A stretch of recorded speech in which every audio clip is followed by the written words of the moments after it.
has experienced this, and even today sometimes I do experience this because it comes naturally to Supriya to say that these are my responsibilities. But supposing on a day she's shooting and I say I'll look after the house, she's still calling up, and I actually get angry about that. And I say, when I said I'll look after it, why don't you let me do it? So it's a mindset which needs to change on both the sides, more on the side of the male, but also on the side of the woman. But the way people have reacted to it, and it's resonated so well with so many people, I think we're ready for change. Don't you think we're ready for that change? We're ripe and ready. And yeah, I think what we're talking about is also the metropolises where we are ready, maybe. In the interiors, as she's saying, we really need to bring about that change. And a lot of work has to be done to make the women realize that, look, it's not your incompetence. But it's a necessity that, you know, you need to have somebody share the load. So that, I think, is a message that we really need to penetrate still more into India itself. Now, Ariel conducted a survey a little while ago, and that has some messages for us too. Some men and children were interviewed and asked.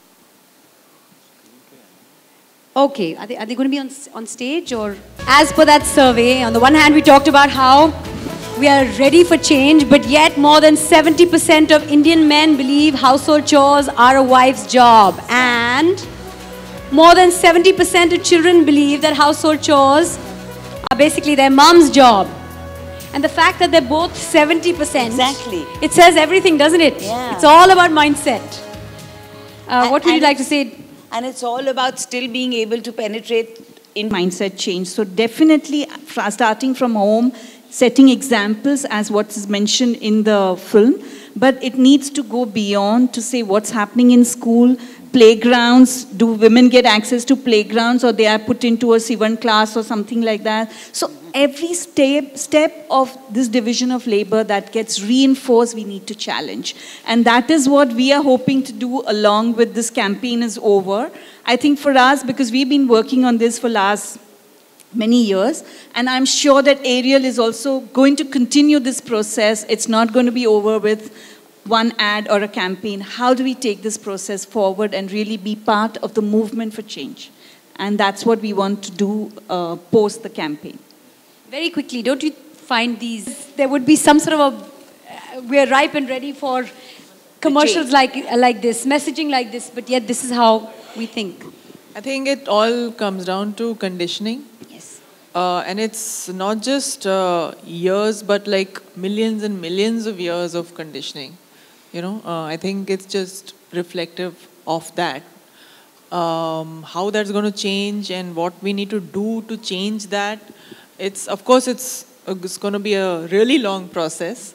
It's the first step in the right direction. Yeah. I mean, and even a small step is welcome in this direction. Yes. You know, especially because if we take it on a micro level of a couple, I think a man and a woman, when they come together and they decide to spend their lives together, they are agreeing to sharing each other's lives, not, you know, just living with each other and being spectators of each other's lives, but sharing everything that comes with the other person's life also. So they actually become one in that manner.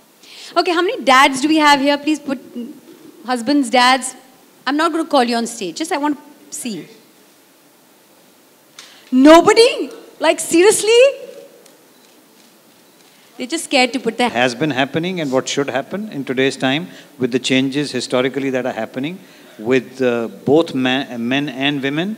So I think it's a very natural process. For instance, if somebody asks me, do you believe in religious equality? It's a stupid question to ask because every human being is born in the same manner. Therefore, you define his life after the child is born. So similarly for a thing of two human beings, whether it's a man or a woman, there should be equal share of load. It should be as simple for anybody to understand. And those who don't understand need to educate themselves. So let's try and open up our minds and say that whatever we have been conditioned to, let's look upon it in an objective manner and see where we stand today and have today's look and see how we can take society in a progressive manner in the years to come. I know I said last word, but Supriya ji, last thought, a final Not thought. the last word. She always has the last word. Yes, I always have the last word, and that's how it should be. I love this relationship. It's a great relationship. It's an unequal relationship in the opposite way. Well, I would personally say that the fact that there is still these statistics, there is a lot of work still to do. And I think as the media is here, I would say the media really can help, as it does in most of the things. But here is a thing that, and you were talking earlier about television. I think television can help in a very, very big way. I don't understand why they don't. But that is, instead these of are reinforcing the ways. stereotypes, Yeah. they should put out positive messages, Put out aspirational yes. messages. And try and explain that there is, it's not, you know, when they are putting something as a, not realizing that this might not impact them, but it will impact somebody down the line so much more. And generations to come. And generations to come is what we have to really work on. All right. Well, thank you. Thank you. All of you. Thank you very much. Thank you so much. I will.